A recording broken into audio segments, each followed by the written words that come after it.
Welcome to the Mac Mini unboxing and overview. Let's begin with the specs, starting off by saying that this model has an Intel quad-core i7 processor that has 2.3 GHz, an integrated Intel HD Graphics 4000, a removable panel below to upgrade your RAM, compatible with any display, keyboard, and mouse, and finally, 1 TB of hard drive at the price of only $7.99. As usual, let's take a look at the box, which shows us the computer in front. As we turn it around on the back, it shows us the information of the various ports of the device. Turning it on the side, we have our usual Apple logo on the left, with the same logo on the right. Now then, let's begin by removing the plastic as usual, with our trusty cutter. Might I add that as always, Apple knows how to package their products beautifully. The box opens up smoothly as it just slides right off, revealing the Mac Mini wrapped in plastic. But before we get to the Mac Mini itself, let's set it aside as we take a look at the other contents inside of the box. As usual, we have our Apple literature, which tells us all the information we need to know about our Mac Mini, our product warranty, and finally, as usual, the good old Apple stickers. Next up is the HDMI to DVI adapter for hooking up other types of displays, as the Thunderbolt display is usually overpriced. Finally, wrapped around the carton is the power cord, which obviously gives power to the Mac Mini.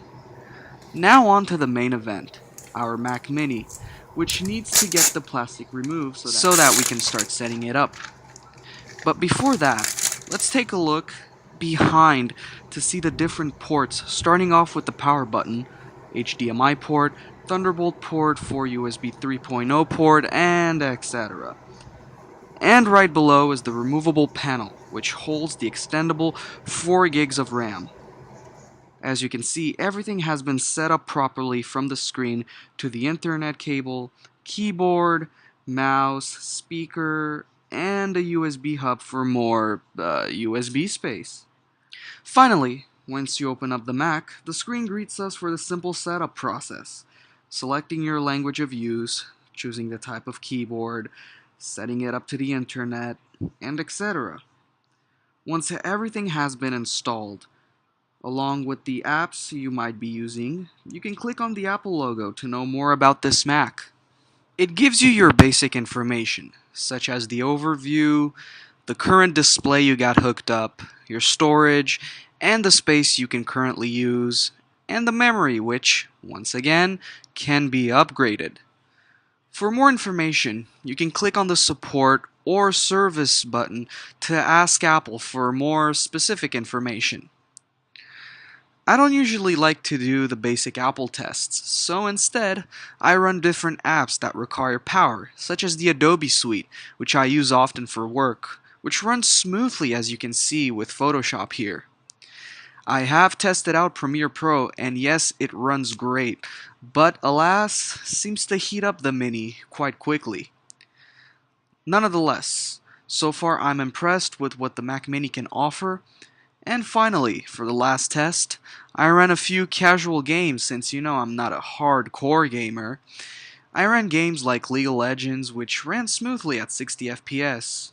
Unfortunately, when I ran it up at high resolution, the FPS seemed to drop to 30, although that isn't much big of a deal.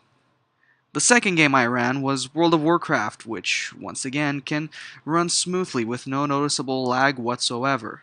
Unfortunately, I haven't had time to install Diablo or StarCraft yet, so that the Mac Mini could be pushed to its limit, but there's gonna be another time for that. So in the end, I wouldn't suggest the Mac Mini for hardcore gamers, or for people that just go and browse the internet daily, but instead, I'd suggest it to people who do photo editing, image creation, and graphic design, and etc. In the end, it all comes down to your preference and your personal choice. All I can do is help in the process of choosing your next technological product. This is Cyberborgtronic. Thanks for watching. Don't forget to hit like, subscribe, and share.